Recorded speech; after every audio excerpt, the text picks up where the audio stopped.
Hi everyone, I'm Stan Mallow. Welcome to Paranormal Yakker. My guest in today's show is Master Hand Reader Christopher Jones, one of the UK's leading figures in modern hand reading. I'll be talking with him about his book, The Palmistry of Fingerprints, The Secret Patterns Hidden in Your Fingers and Palms. Christopher Jones, welcome to Paranormal Yakker. Well, thank you for having me on your show, Stan. It's a pleasure to be here. As stated in my introduction, you are one of the UK's leading figures in modern hand reading. How, Christopher, does modern hand reading differ from that which was practiced in the past? That's a good question, Stan, and I think it's worth reiterating that traditionally people, when they think about palmistry, they think about the lines of the hand, and people always think about the lifeline and the headline and the heart line, and as if these would indicate something to do with your love life and how long you're going to live and those sorts of things. What's been discovered in the last 120 to 130 years is the fingerprint patterns are far more important features of the hand than the lines. And about 1892, there's a guy called Francis Galton who was the first person to classify fingerprint patterns into arches, loops, and whorls, the three most common fingerprint patterns. And that was obviously later adopted by the police forces in the UK first in 1901, and obviously latterly by police forces around the world as a means of personal identification. So we all know that the fingerprint patterns are unique to each of us as individuals. Everyone has a unique fingerprint pattern.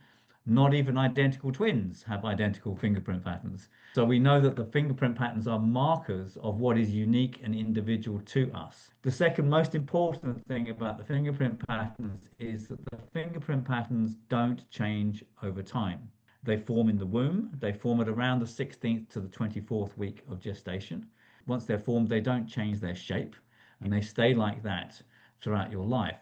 And what scientific research has shown in dermatoglyphic studies, they've discovered that there are medical and genetic significances of the fingerprint patterns.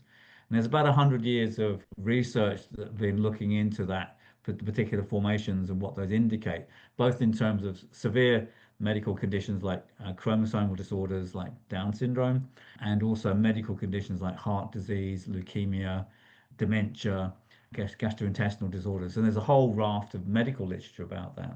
When I started doing hand reading, which was 1983, I kind of learned the more traditional palmistry approach to hand reading, but I came across all this medical dermatoglyphic literature, and I thought it was really important to incorporate that into the approach taken to reading hands because it's researched, it's scientific, it's medical, and it's about a feature of the hand that doesn't change. Because that's again another important factor to know is that the lines of the hands change over the time, whereas the fingerprint patterns don't. And once you understand that the lines change, you realize that they represent something which is more fleeting and more ephemeral, whereas the fingerprints point to something which is more permanent and enduring.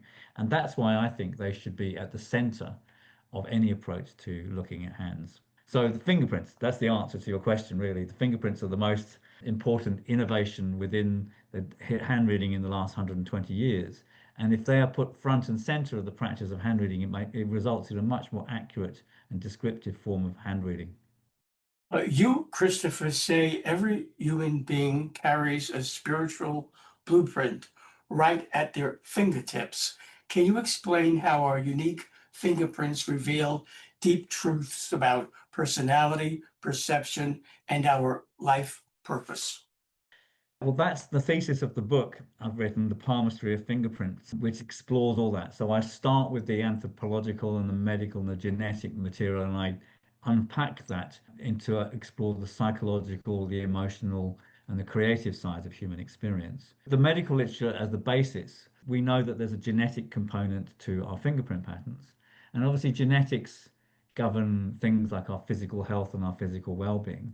But a large part of our personality and our psychology is also determined by genetic factors. Nobody quite knows how and why, but it's obvious that when you look at families, you people say, "Oh, you look just like your father," or "You've got the temperament of your mother." People always talk about that in families, how temperaments and personality pass down, as do skills and abilities. If you're born 4'11", you're never going to be a basketball player. It's kind of like there are physical conditions about your existence which are to do with your parenting and the genetics you've inherited, and you will develop other skills as a result. Basketball playing won't be at the top of your list. So it's like we are born into different bodies. Our body is an expression of who and what we are. If you like, it's an expression of our spirit, and we are manifesting in the world. And I think one of the really interesting ways to think about that is that interface between mind and body, and how spirit kind of condenses into the physical form of the body to produce the lives that we all live. Now, medical science will call that genetics. And they say, well, that's a genetic component. You've got these factors that are coming through from your family, and that creates the physical body that you have. And you'll be a tall and thin person, or be a short, fat person, or whatever it is that you'll be, and you'll have skills and abilities associated with that. So I think it's kind of easy to see the psychological and medical qualities coming through from the fingerprint patterns. But I think there's a metaphysical aspect to the fingerprint patterns as well. When I look at human experience, when I look at the hand, I see the hand as a kind of combination of genetic factors like nature, then nurture like the experiences we have. But I think there's also a kind of je ne sais quoi, there's a kind of spirit aspect that comes in the hand. And the hand is a very powerful way of describing all of those different things. But I think the fingerprint patterns are probably the most important because they don't change over time. As I explore in the Palmistry of Fingerprints, the book looks at those kind of formative patterns as descriptors of patterns of consciousness that affect not only our physical being, but also describe something of the way that we think. So, for example, the fingerprint patterns are at the tops of all the fingers, and the fingers are associated with the mind and thinking processes. So when we have the fingerprint patterns we have on there are very descriptive of the thought processes that people have. And they can describe the kind of orientations they have towards understanding the world. It's like a gestalt, I think is a good word for it. So it's a framework by which people apprehend the experiences of their life. And some of those fingerprint patterns are very unique and very rare. So they show very unique and rare gifts. So in my book, The Palmistry of Fingerprints, I've included some examples of some very famous handprints: John Lennon, Jimi Hendrix, and Malcolm X. We've got their fingerprint patterns because, of course, they all had various different degrees of relationships to the FBI. And we have their fingerprint patterns, but by analyzing their fingerprint patterns, we can see something of what is unique and special about each of those individuals. I don't think there's any dispute that John Lennon was an extraordinary songwriter. There's no dispute that Jimi Hendrix was an extraordinary guitarist. And so one of the theses we have within Palmistry of Fingerprints is to look at how rare a fingerprint pattern is. And the interesting thing is, if you look at rare and distinctive and extraordinary individuals, they have rare, distinctive, and extraordinary fingerprint patterns. That's a statistical thing. And you've got a database of 18 million fingerprint patterns. It's very easy to see how rare the fingerprint pattern is on Jimi Hendrix's index finger, for example, or on John Lennon's middle finger. You understand something of the unique character of those people by virtue of how rare those fingerprint patterns are. It's a combination of genetics, bit of metaphysics, bit of karma, bit of psychology. I think that's a good way to understand that. And my book, The Palmistry of Fingerprints, explains each of those levels throughout the whole book. So it's unpacked in a kind of easy to read kind of way. Are fingerprints random, or are they divine signatures of who we truly are and hold clues to our soul's journey and purpose across lifetimes? I think so. I think that's a very valid way of interpreting the fingerprint patterns because they describe that for me, they're like vortices of energy. My view of it is that human beings, like when we form, we like manifest into physical form. And I think the best analogy I can give for them is like the way that the sea leaves ripple effects in the sand. When the tide goes out, you can see how the eddies and the currents have affected the shape of the sand. And I think of that as like the marks of the fingerprint patterns or consciousness as it's coming down into the body, leaving this sort of impression. And it's interesting, the ripples in the sand look very similar to the fingerprint patterns themselves. So I think if we're looking at it in terms of like that kind of esoteric perspective, I think that's a good analogy to apprehend how consciousness is making that impression upon the physical form. What we do know for sure is that physical form shapes the pattern of someone's experience. If I read the hands of a 60-year-old person, I can work out what jobs they've done. I can talk about their lifestyle, how they lived their life. Reading the hand of an older person is usually about giving them a bit of a CV of their life. And that's really helpful, of course, because then when I read the hands of a 20-year-old, I can say, well, you share these same patterns as this 60-year-old. So your life is going to unfold in these typical kind of ways by virtue of the patternings that you have. So I think it's very clear that the fingerprint patterns connote the kind of experiences we have in life and therefore can be descriptive of what people might call their life path or the unfolding of themselves as they go through life. Now, as to other lives, that will be entirely speculative. A hand reading only can deal with this body in this lifetime. We're looking at the physical form that you are now, not the physical form you might be or might have been. We've only got the evidence we have is the fingerprints on your hand as it is in this lifetime, in this very body right now. So we very much deal with the present. And I think that's to go answer your first question again. Modern hand reading recognizes that hand reading is a description of the person's present form of consciousness. It's not a form of prediction about the future, and it can't really say anything about the past, except insofar as either of those things, the past and the present, past and the future, are in the present moment right now. So what you see in the hand is what's presently happening.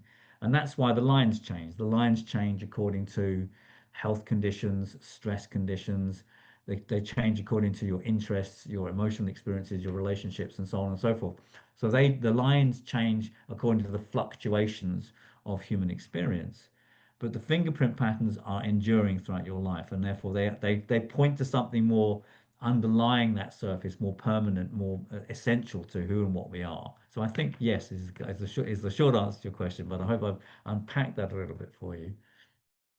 In your writings, you say each fingertip is like a tiny vortex of energy, a meeting point between the physical body and the spiritual field. Can you, Christopher, explain how reading these energy imprints can reveal karmic lessons, hidden potentials, and intuitive gifts? So, for example, the arch fingerprint pattern is very commonly associated with those who want to be a supporter to other people. And one of the threads that becomes really important in their life is home and family. So that's whereas the whirl fingerprint pattern is a self-contained pattern. In there, that one of the main threads in their life is independence and autonomy. So what you get is you get these different patterns because of the orientation towards life that lead to different life choices. The trick is to know what those things are. I think we're all born in this world with a set of gifts or abilities or proclivities or propensities, and most of the time we don't know what they are. You're talking about a kid, school, the kid will try all this or different kind of things, or maybe there'll be nothing in the school curriculum that excites them and motivates them.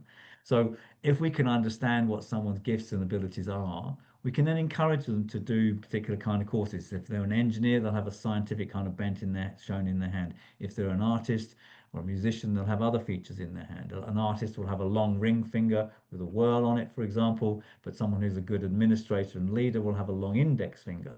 So we know that different features of the hand and different fingerprints found in different places give different skills and abilities and proclivities and inclinations. And so one of the best uses of hand reading is to read the hands of young people to advise them what kind of careers they can follow, what kind of courses they can take, so they can lead a life that kind of is an expression of their soul energy, is an expression of their essence, and they can bring that out in the world. So to take intuition, which is what you mentioned just then, obviously that's not something that is dealt with at all in the ratiocentric educational system that's been in existence in this planet since about 1870, which is basically geared up to guide people to become good little workers within the industrial military complex. Fantastic for that.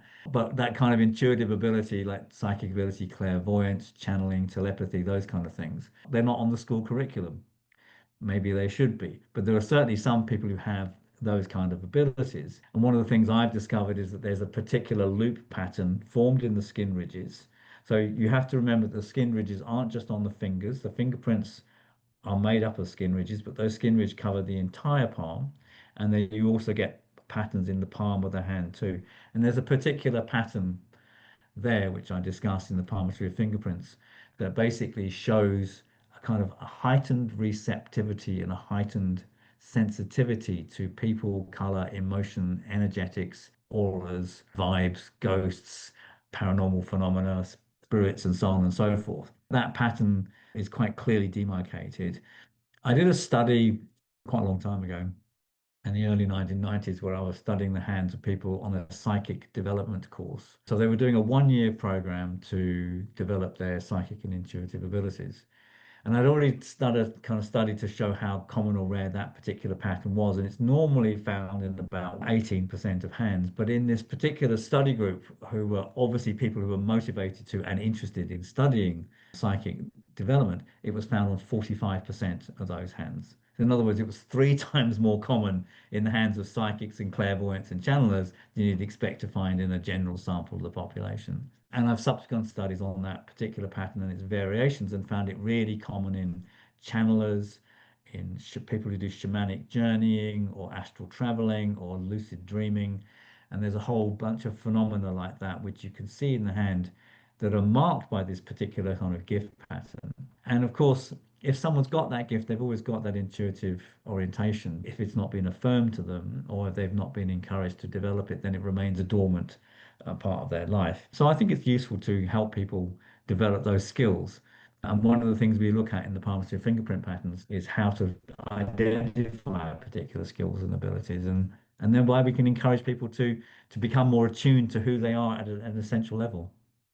You, Christopher, look at the hand as a mirror of the multiverse, and that every hand is a hologram of the whole self, physical, emotional, mental, and spiritual. Could you tell me how the geometry of the palm reflects not only personality, but the energetic blueprint of the human spirit? I always like to tie these kind of metaphysical questions back down and ground it in the kind of reality of science and the physics of our existence. The word metaphysics means beyond physics, but you can't go beyond physics if you don't have a physics. So truism within Buddhism, for example, that consciousness arises dependent upon a physical body. So we have to have the physical body first, otherwise we cannot have the experience of phenomena that we do as a human being. So the body is kind of paramount. We have to start with the physical body. So when you look at the way in which the fingerprint patterns form and the lines form, it becomes really interesting to understand something of that process from a physical point of view. What we know, for example, about the lines of the hand is the lines of the hand form between the 9th and 11th week of gestation. Funnily enough, the lines of the hand actually form first before the fingerprint patterns. When the fetal hand is beginning to grow, you get these little buds coming out. As the buds form, before the hand is fully formed, you start seeing the lines. The lifeline forms first in the 9th week, the heart line forms in the 10th week, and the headline forms in the 11th week. And embryologists have studied the developing fetus. At that point, the fetus is only about 1 inch long, so the hands are really, really tiny. But we know that the lines of the hand are forming at a very crucial time in fetal development. What we know, for example, is bones haven't set yet. We know there's no muscle in the hands either. But what we do know is happening at that time is that's the time when the nervous system is being laid down in the entire body. One of the interesting things about the hand is there are more nerve connections between the hand and the brain than between the brain and any other part of the body. The neurological connection between the two is extraordinary. And that's why you get those homunculus diagrams. If you shape the human being proportional to the amount of nerve endings, they have enormous hands and tiny little kneecaps, kind of like this the disproportion about in terms of the nerve endings. And that's because of this neurological connection between the hand and the brain. And the hand basically becomes like an expressor of everything we think, of everything we feel. We talk with our hands, we make with our hands, we write with our hands, we play the guitar with our hands. Everything we do in the world is transmitted through our hands. So our hands are kind of like a transmitters of what's going on in our consciousness. The hands enable our consciousness to manifest things in the world. So there's a very direct way in which we have an idea, we have a thought, we write it down on paper and we write it in a book, or we have an idea, we have a thought, we play it on the guitar, or we we dig a trench and build a beautiful garden. We translate the ideas into the physical form through our hands. And that, I think, is a good metaphor for how the metaphysical translates into the physical form in a general, in a sort of spiritual way, but also in a very pragmatic, prosaic way of life. Our life is an expression of the spirit that flows through us.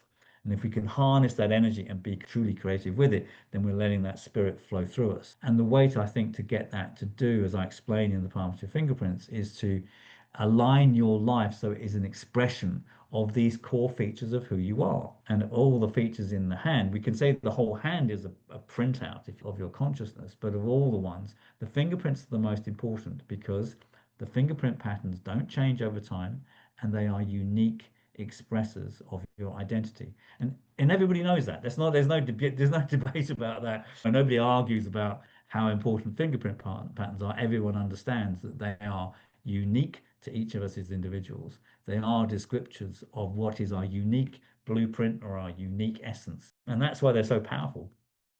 In your book, you also say that when we look at our hands, the best way to start to decipher the significance of our fingerprints is to first look at the index finger of our right hand if we are right-handed, and the index finger of our left hand if we're left-handed.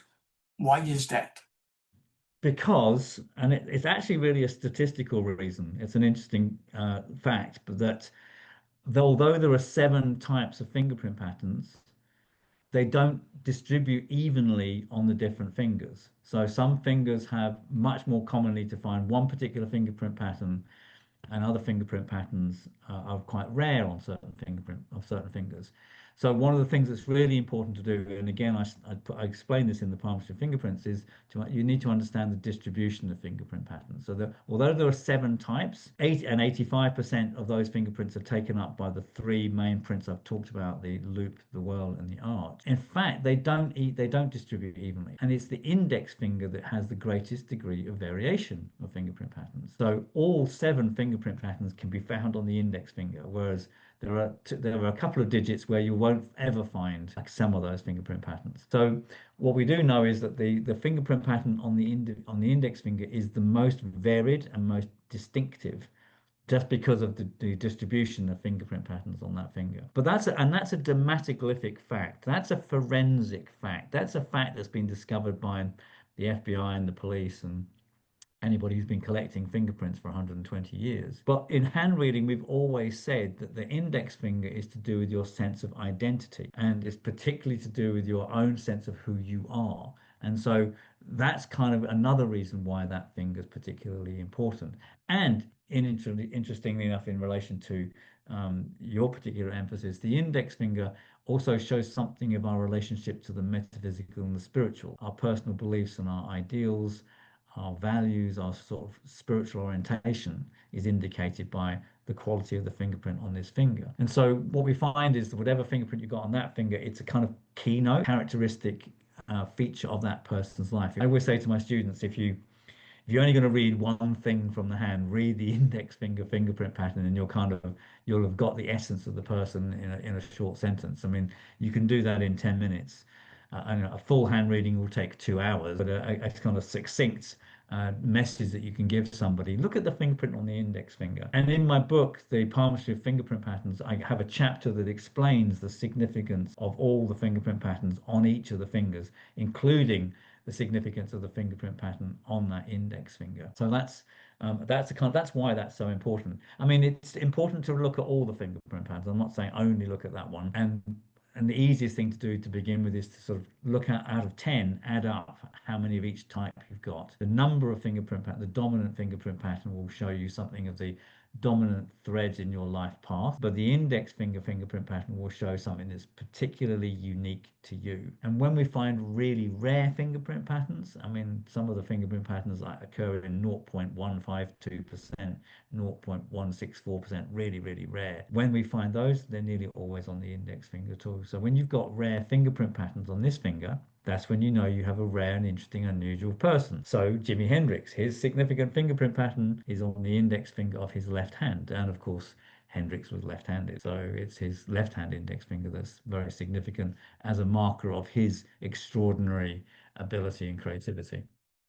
What, Christopher, do the hand readings of former US President Barack Obama and his wife Michelle tell about them both as individuals and as a couple?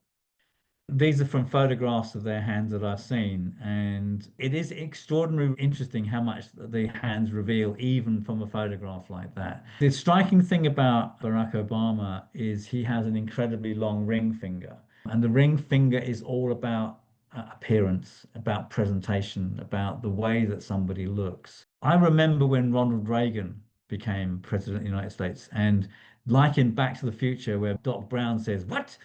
Ronald Reagan, president? That the actor?" And I think that was a very kind of key turning point in American politics when you suddenly had actors becoming politicians. And what you find is people with long ring fingers, lots and lots of actors have really long ring fingers. Will Smith, Jamie Foxx, a lot of musicians and performers have long ring fingers. David Byrne, David Bowie. So basically, people who dress up and pretend to be someone else have long ring fingers. Someone who can give a good message, very persuasive, can really look the part, can look presidential, can give a kind of appearance of things. Obviously, very media savvy and know how to stand in front of a camera. And I think that's what that shows in his particular skill set. My sense is that a lot, there was a lot of hope when he became president from a lot of the black community in America. And I think there a lot of them were very disappointed by the end result. I think he turned out to be more of a shiny bauble than someone who affected significant policy change. I think that's the general view of him. But that's typical with people with long ring fingers. They're all show and they're not necessarily going to bring things through. And you can argue with Donald Trump, he's all talk, but he's making things happen and he's changing things whether you like them or not. There's another question. Michelle Obama is a complicated woman. Obviously, looking at her line, you can see she has a very doubled waterline in her hand. So she's a bit of a mystery. What I know from that is we don't know what she's like. There's a whole story going on in there in her doubled waterline that shows what she presents isn't what she is either. So there's a kind of an interesting story there which will be thing to dig into and unravel. But there's that common combination with both those two. I think there's a kind of like a presentational front to the way that they interact with the world. And I think people detect that kind of insincerity. People say Trump is not insincere, but he tells exactly what he's going to go and do. Whether he's doing anything good is another question. But what seems to be the difference is people felt in America that he was honest, which is kind of weird because he's direct speaking. And then people I think were distressed by presentational politics of people saying one thing and doing another thing or pretending to be something when they're not, basically being actors. And as I say, I take that right back to Ronald Reagan. I think once the American people elected a former actor as a president, basically we were on the West Wing, ever since then. So that's probably been quite difficult to know what's really going on there. Swiss psychiatrist, psychotherapist, and psychologist Carl Jung was one of the founders of modern psychology and probably best known for his concept of archetypes. What did his hand say about him? I could go on a long time about him. We do have his handprints. We have a conference every year. I'm part of an organization called the International Handreading Association. We have two conferences a year, and we studied Jung's hands last year. And we invited some of the top hand readers in the world to kind of give their views on his hands. We talked for about an hour about his hands. So there's a lot to be said in his hand. And probably the most distinctive thing about his hand, he has an incredibly long airline. So the airline is to do with the way that people think, the headline, as they call it in palmistry. And his airline basically was diving deep into what they call the subconscious. His hand clearly showed that he's somebody who was intellectually interested in understanding the inner workings of human consciousness. And clearly that's what he did. But it's a very distinctive formation of the airline. I mean, it's the same with Einstein. The hypothesis is that this line is to do with intellect. And so when you look at the hands of people who've got extraordinary intellects, and Jung is definitely one of those, and Einstein is certainly another one, then what you see in their hands, you see really interestingly unusual, distinctive airlines or headlines that describe something of their intellectual proclivities. And that's exactly what you'd expect. What's interesting about Jung is he had an arch fingerprint pattern on his index finger, and the arch fingerprint pattern is ruled by the element earth. And there's something in him that was very interested in tribal communities and mythic stories from different peoples around the world. He was kind of like trying to lay a foundation for understanding human consciousness. And one of the ways he did that was he looked at different mythologies and different symbolisms from different cultures. And that's kind of very much an interest to somebody with arches. They're interested in history, they're interested in anthropology, they're interested in natural systems and natural methods of understanding the world. And again, remember the index fingers to do with our metaphysical view, our spirituality, how we see ourselves, how we see ourselves in relationship to the universe. So there's something kind of very sort of grounded in the way that he wants to think about it. I mean, his books are incredibly complicated and are intellectual constructs. I mean, he's got an air hand shape. It's a completely theoretical superstructure that he's created, but it's rooted in the reality of human experience and often primitive or tribal human experience, which is what the arch fingerprint's about. Personally, on a personal level, he had huge lack of self-confidence. He had huge issues with his dad, so his index finger's really short. His father was a Protestant minister, and that gave him a lot of grief in his life.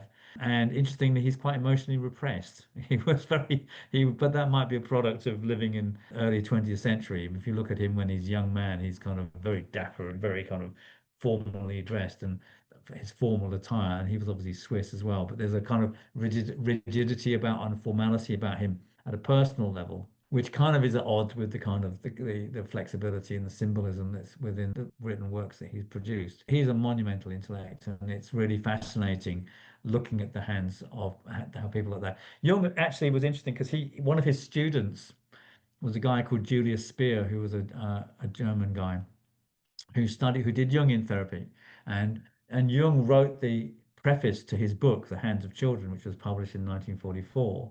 Jung had a very active interest in hand reading. He didn't know about it, and he was impressed by it, and he thought there was something to it. And he encouraged Julius Speer to take it up as a full-time profession. And Julius Speer is one of the kind of most important hand readers of the 20th century because he combined palmistry with the psychological approaches of Jung and created what became known as psychochirology. That was what he called it. And I kind of follow that same kind of tradition. We're looking at the psychology of the human being and the psychology of what makes us tick. And those kind of ideas came out of that period in the 1930s and 40s. And Julius Speer taught another woman called Charlotte Wolfe, who was a doctor, a medical doctor, and a psychiatrist. And she did a lot of research into mental health in the hand. She had access to mental health clinics and institutions. She looked at the hands of schizophrenics. She looked at the hands of people who were born with congenital mental deficiencies. She even studied the hands of apes and gorillas and chimpanzees. So she was a medical doctor who produced a number of works on hand reading in the 40s and the 50s.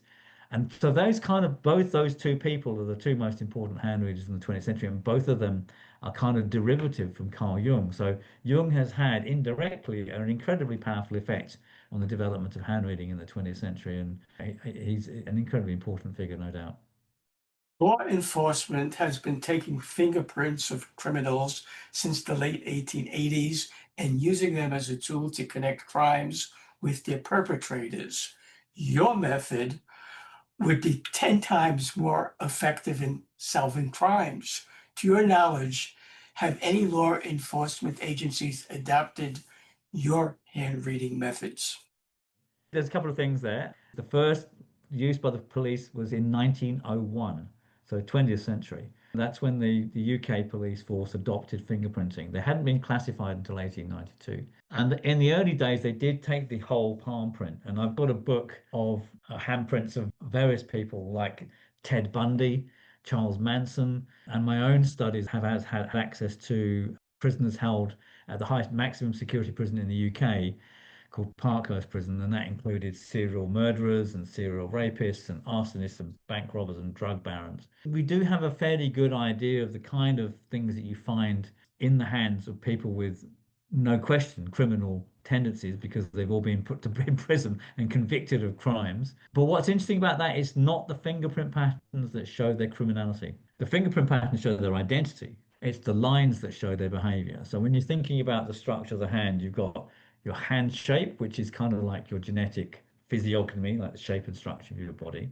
You've got the fingerprint patterns, which are like your motivational dispositions, your orientations, your psychological gestalt. But then the lines show what you're doing or what's happening in your life and how you're utilizing the sets of skills that you've been born with. And one of the things that is really common in the hands of all those criminals that I've just outlined is there's very clear indications of a lack of emotional sensitivity, a lack of emotional connectedness to themselves, and a lack of kind of sympathetic disposition towards other people. Now, that's too much for the scope of my book, because my book, The Palmistry of Fingerprints, is literally on the fingerprints. But I'm hoping to do another book next year, which will explore the lines of the hand, and maybe we'll have a chance to talk about those examples then, because the line formations are obviously really quite distinctive. These are very distinctively different people, and it's axiomatic in any subject, but particularly the subjects of psychology, that we only really understand the normal by